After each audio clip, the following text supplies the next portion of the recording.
안녕하십니까. 반갑습니다. 북한 개방방송의 오픈어 선교사입니다. 북한은 통일은 남북 모두에게 큰 재앙이 됩니다. 중국이나 베트남처럼 개방한 이후에 일정한 시간이 지난 다음에 통일을 해야 합니다. 형 말을 좋아하는 사람이 많은 것 같습니다. 그러나 저는 혁명이란 말 자체를 싫어합니다. 왜냐하면 프랑스 혁명이나 공산주의 혁명이 인류에 준 악이 너무나 크기 때문입니다. 그래서 오늘은 혁명의 장점과 단점에 대해서 이야기해 보겠습니다. 그리고 촛불혁명이라고 말을 많이 하는데 촛불혁명의 문제점에 대하여도 말씀을 드리겠습니다. 혁명의 의미는 기존 체제를 혁파하고 급격하게 새로운 체제로 이행한다고 하는 뜻으로 사용되고 있습니다. 혁명의 역사는 프랑스 혁명, 러시아 혁명, 신해 혁명, 4.19 혁명, 5.16 혁명 등이 있습니다. 혁명과 반란 그리고 쿠데타에 대한 구분은 성공의 결과에 따라 다르게 사용하는 것 같습니다. 우파에서는 자유와 법치를 주장하고 좌파는 평등과 혁신, 혁명을 주장하기도 합니다. 여러분들은 어떤 것이 올바른 주장이라고 생각하십니까? 혁명에 대한 부작용에 대해서 다음과 같이 말씀드릴 수 있습니다. 혁명의 혼란으로 말미암아 국가가 완전히 망가지는 경우가 발생하기도 합니다. 민주주의 시스템이 취약하거나 거의 전무한 시리아 같은 국가들은 나쁜 집권 세력을 몰아내고 새로운 정부를 세우려고 했다가 오히려 내전에 고착되는 경우가 해당됩니다. 두 번째, 불필요한 희생을 많이 발생합니다.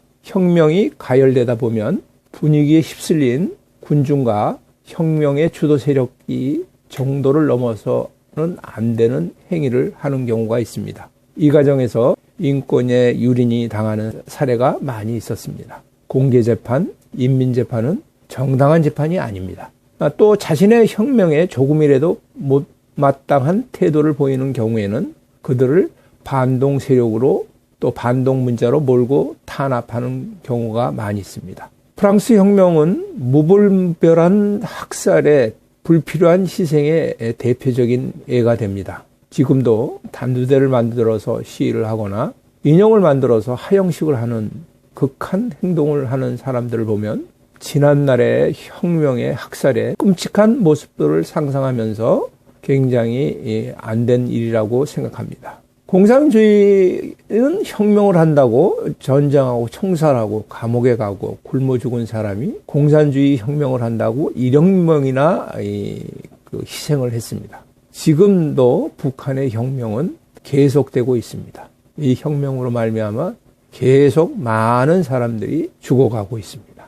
독재를 없애고 인민민주주의를 만든다고 하면서 또 다른 독재자를 만들어 왔습니다. 무력혁명은 피치 못하게 군대에 의존해야 되며 군사적인 지도자의 역할을 하는 사람이 강력한 힘으로 나타나게 되는 것을 봅니다. 군대라는 조직은 민주주의 논의보다는 권위와 효율을 우선시하는 조직입니다.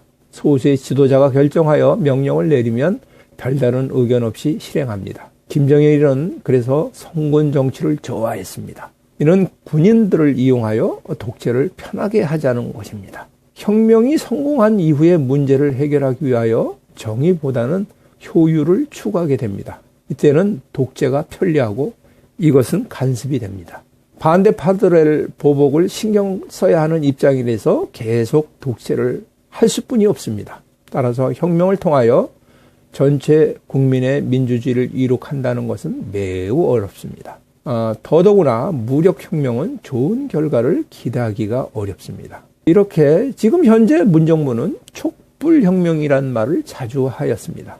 이 촛불 시위로 말미암아 박근혜를 탄핵시킨 것을 촛불혁명이라고 합니다. 37년 동안 한국에 거주한 언론인 마이클 브린이 최근에 출간한 책이 있습니다. 이 책에서 그는 한국의 민주주의에 대한 문제의 제기하였습니다. 그가 박근혜 대통령이 탄핵을 받은 이유를 전혀 모르겠다고 하는 것입니다. 대다수의 유언비어로 민심을 선동하여 마녀 사냥을 한 것이 아닌가 하는 글을 적었습니다. 민주주의가 민심을 기반한다는 아주 강한 믿음으로 탄핵까지 간 것이 아닌가 하는 생각을 한다고 합니다. 국회의원도 판사도 정치적인 선동에 의해서 민심이 두려워 탄핵을 한 것이 아닙니까? 만약에 스위스 은행에 수십억 달러가 있거나 청와대에 시체가 숨겨져 있다고 하는 그런 것이 사실이라 그러면 37년을 받는 형량이 가능하지만 박 대통령이 무엇을 잘못했느냐고 하는 이야기를 마이크 브린은 이야기합니다. 박 전 대통령에 대한 혐의 중에 증명된 것은 아무것도 없다고 하면서 나뿐 아니라 수많은 애교관들이 아리송해 한다고 합니다. 내가 만일 판사였다 그러면 거리에 수백만 명이 나와도 내 일을 하겠다고 그는 이야기하였습니다. 박근혜 전 대통령이 국정농단을 하였다고 합니다. 그러나 그의 친구가 한 일이 아닙니까? 그리고 국정농단을 하였다고 해서 국민 생활에 어떤 영향을 주었습니까?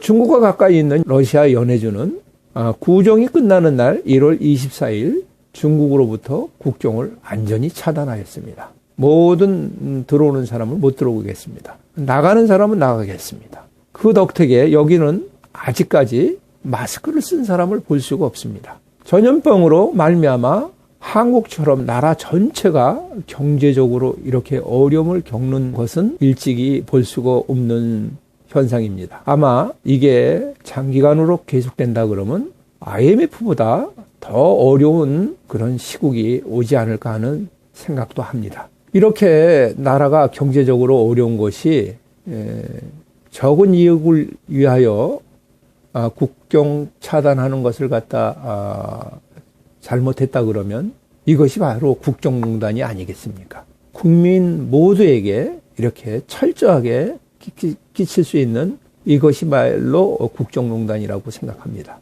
박근혜 퇴진운동은 그 헌법 안에서 합법적으로 탄핵이 진행되었습니다. 그리고 정상적인 선거를 통하여 새로운 정부가 탄생하였습니다. 혁명적으로 정부가 탄생했다고 보기가 어렵습니다. 혁명적으로 변화하려고 했던 많은 정책은 오히려 칼날이 되어 온 나라를 어렵게 하고 있습니다. 시민들이 헌법에 의해서 대통령을 파면시켜달라고 호소한 거지 헌법을 뒤집자는 것은 아니었지 않습니까?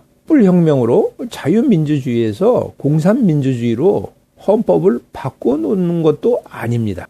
촛불혁명이라는 말을 자주 사용한 이들은 프롤레타리아 혁명에 익숙하여 혁명이 좋은 말로 생각하는 것 같습니다. 그리고 자유민주주의의 체제를 바꾸는 혁명을 생각하는 것 같습니다. 헌법에 자유라는 말도 없애고 북한과 협력을 중요시 여기는 내막에는 또 다른 혁명을 추구하는 것이 아닌가 하는 생각도 합니다.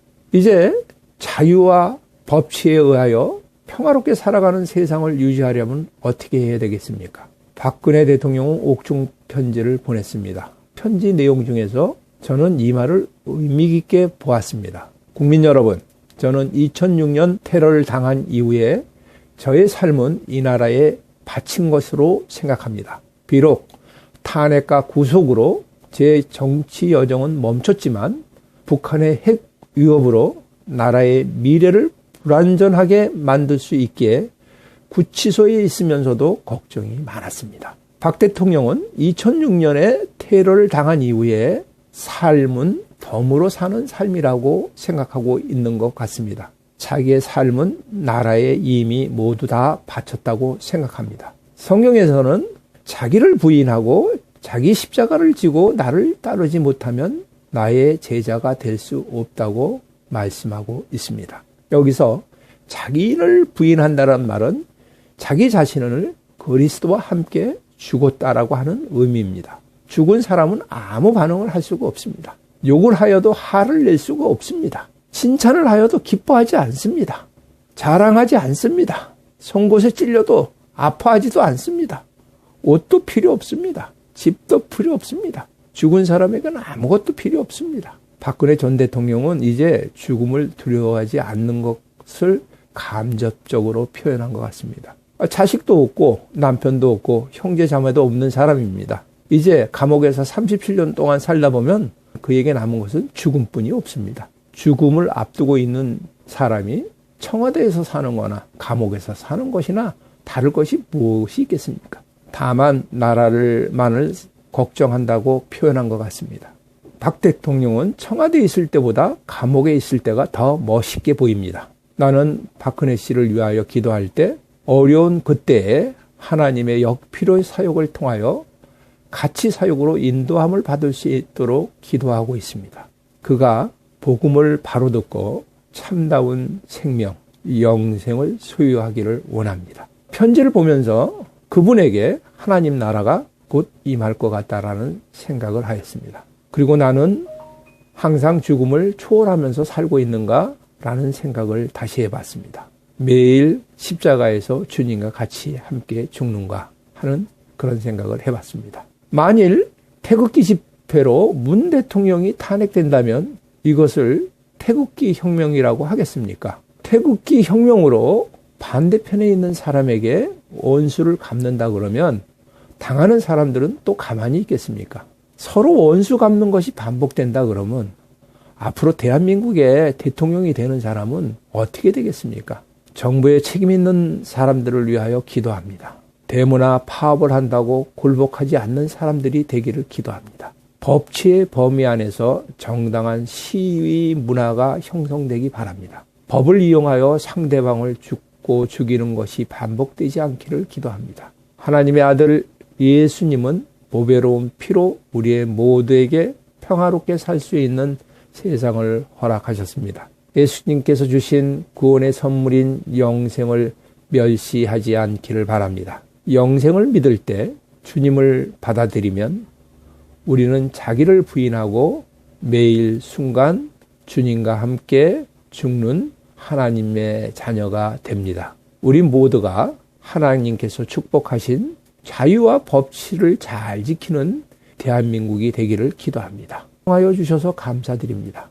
지금까지 북한개방방송의 오픈어 선교사였습니다. 처음 보시는 분들에게 말씀드립니다. 이어지는 방송을 보기 원하시면 구독 버튼을 눌러주시면 감사하겠습니다. 지나간 방송을 보시길 원하면 구독 숫자 옆에 있는 마크를 눌러주시면 동영상이 3개가 나옵니다. 더보기를 누르시면 전체가 나옵니다.